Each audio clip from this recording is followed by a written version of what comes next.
Hey guys, in this video, I will show you how to create an Amazon Flex account in Canada. All right, so let's begin. First, you want to download the Amazon Flex app on your mobile phone. From here, the app may request for Bluetooth and location access. Make sure you allow both of these. You will then be asked for what region you would like to deliver in. After, you will get this message stating that you will receive an email once Amazon Flex is available in your area.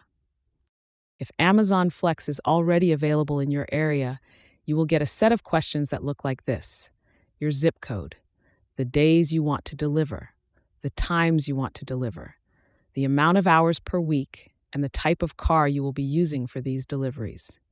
Complete all these questions, and you will be notified if you are eligible to do Amazon Flex deliveries. So that's basically how you can create an Amazon Flex account in Canada. So that's all for this video. Consider subscribing if you find it helpful, and I'll catch you in the next one. Thanks.